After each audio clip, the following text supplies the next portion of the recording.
Home stay ಸ್ನಾನದ ಗೃಹದಲ್ಲಿ ಯುವತಿ ಸಾವನ್ನಪ್ಪಿರುವಂತಹ ಘಟನೆ ನಡೆದಿದೆ. 27 ವರ್ಷದ ರಂಜಿತಾ ಅನುಮಾನಾಸ್ಪದವಾಗಿ ಸಾವಿಗೆ ಈಡಾಗಿದ್ದಾರೆ.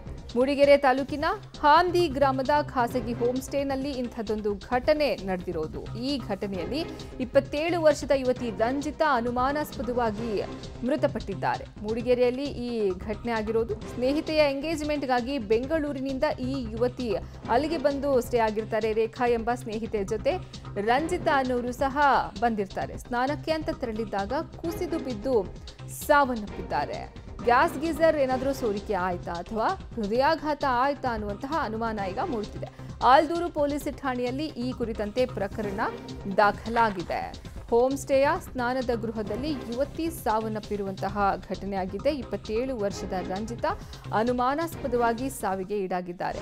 ಮೂಡಿಗೆರೆ ತಾಲೂಕಿನ ಹಾಂದಿ ಗ್ರಾಮದ ಖಾಸಗಿ ಹೋಮ್ ಸ್ಟೇನಲ್ಲಿ ಇಂಥದ್ದೊಂದು ಘಟನೆ ನಡೆದಿರುವುದು. ಸ್ನೇಹಿತೆಯ ಎಂಗೇಜ್ಮೆಂಟ್ಗೆ ಅಂತ ಬೆಂಗಳೂರಿನಿಂದ ಈ ರಂಜಿತಾ ರೇಖಾ ಅನ್ನೋ ಸ್ನೇಹಿತೆಯ ಜೊತೆ ಬಂದಿರ್ತಾರೆ. ಸ್ನಾನಕ್ಕೆ ಅಂತ ತೆರಳಿದ್ದಾಗ ಕುಸಿದು ಬಿದ್ದು ಸಾವನ್ನಪ್ಪಿದ್ದಾರೆ. ಇನ್ನು ಅಲ್ಲಿದ್ದಂತಹ ಗ್ಯಾಸ್ ಗೀಸರ್ ಸೋರಿಕೆಯಿಂದ ಇವರು ಏನಾದರೂ ಸಾವಿಗೀಡಾಗಿರೋದಾ ಅಥವಾ ಹೃದಯಾಘಾತ ಆಯ್ತಾ ಅನ್ನುವಂಥದ್ದು ಸದ್ಯ ತನಿಖೆ ಬಳಿಕ ಗೊತ್ತಾಗಲಿದೆ.